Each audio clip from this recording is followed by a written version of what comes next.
Welcome to the Short Funk Podcast. I'm Tom Barbalet, and today, maybe I'm a little bit more conservative than I originally thought. Before I start on this topic, I'd like to give a shout out to our new listener, Chris Mears. Chris Mears has been a long-time listener and occasional participant in Model Rail Radio, and he picked up the Short Funk Podcast recently. He ran the gauntlet, as we say in the business, where he listened to all episodes, I think all 40-plus bonus episodes, and his feedback was that it's a worthy listen. There's a lot of introspection, a lot of interesting stuff, and I guess when I started Short Funk, I really didn't have a sense of the definition. I think by the time we reach recording 100 plus bonuses, I might record a little bit more associated with the evolution of Short Funk. But for now, it is not necessarily a daily grind, but at least a process of getting audio out on a regular basis. And in this light, I am going to be releasing a bunch of audio because I'm going to be, at least mentally, in another place over the next few days. And it's probably best that I get the audio out rather than concern myself at the end of every day whether or not I've released a Short Funk recording. Yesterday, I went out for a walk with my wife in the evening. I had recorded Stone Ape a day earlier so I could go and listen to a musical performance with my wife. And historically, back in my teens, I used to perform music, both choral music, also occasionally violin music, occasionally piano music.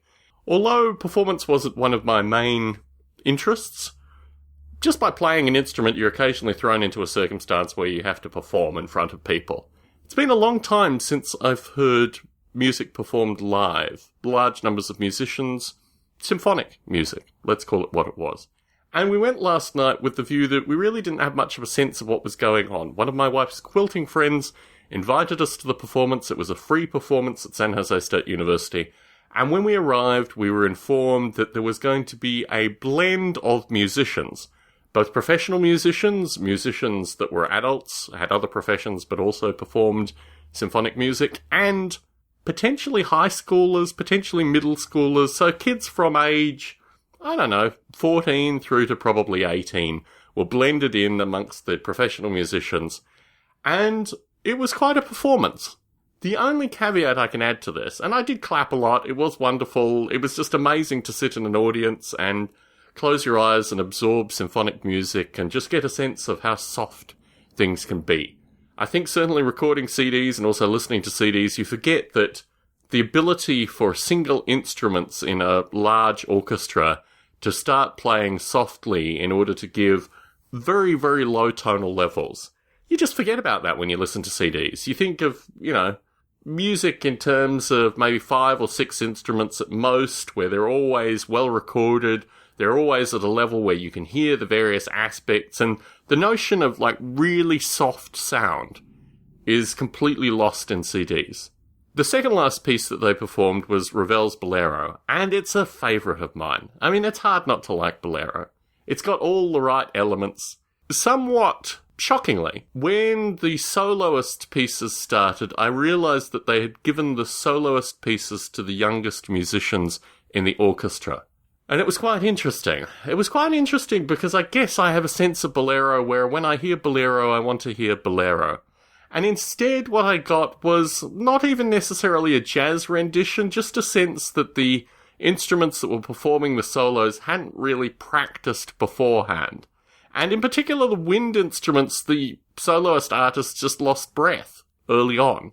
So you had this very curious sensation, particularly after the first soloist who completely, screwed up the middle, that you were going to get an interpretation, almost a jazz-like interpretation of Bolero, with the view that every time a soloist came up, you had an additional tension. Is this person going to be able to play? Is this person going to be able to perform?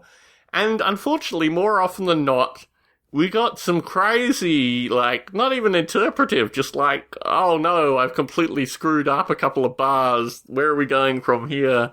Interpretations of Bolero. And I thought to myself, maybe I'm a little bit conservative in this light. I mean, I think certainly people could perceive me, certainly people that aren't familiar with podcasts or what I do here, or really a wide array of sources. If you were to meet me in the street or meet me in my office or these kind of things, you may not have the sense that I was kind of a closet radical. I guess I approach things with a certain degree of formality. And to hear Bolero performed, well, it wasn't even really interpretive Bolero, it was just kind of mistake-laden Bolero, was something that made me pause and think. Like, I guess when I performed music, and look, as a child, one time in a piano performance, I started playing in the wrong key.